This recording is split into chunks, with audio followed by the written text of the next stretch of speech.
joining us. F24's Armin George. And Armin, it seems like the wake-up calls worked with President Ahmed Karzai suggesting a jigra with the Taliban. Please tell us now, what is a jigra?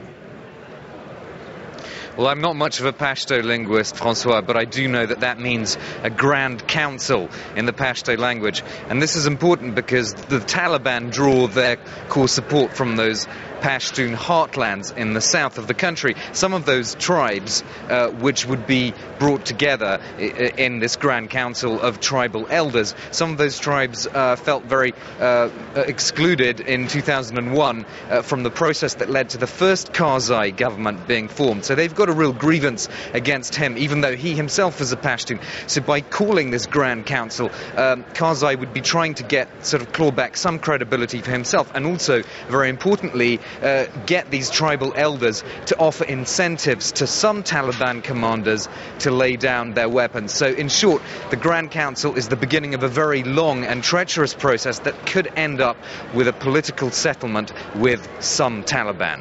All right. And now, I've got to ask you about another question. If we take a look at the scenes outside Lancaster House, where you are, protesters from the Stop the War Coalition are there. It's a reminder that for most, reinforcements for Afghanistan are a hard sell.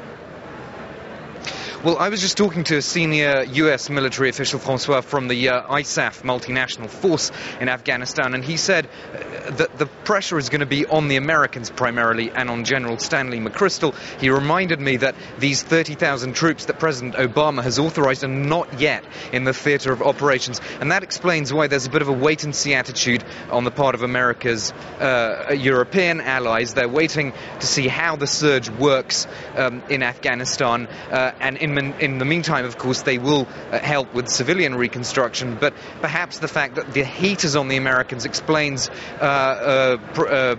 the French foreign minister's quite laid-back attitude. He still said in a press conference just a few moments ago, no question that we're going to send more troops, and he was very relaxed about that position. The Germans also aren't sending combat troops, they're going to send police trainers. So I think there's a certain wait-and-see attitude and obviously pressure on the Americans.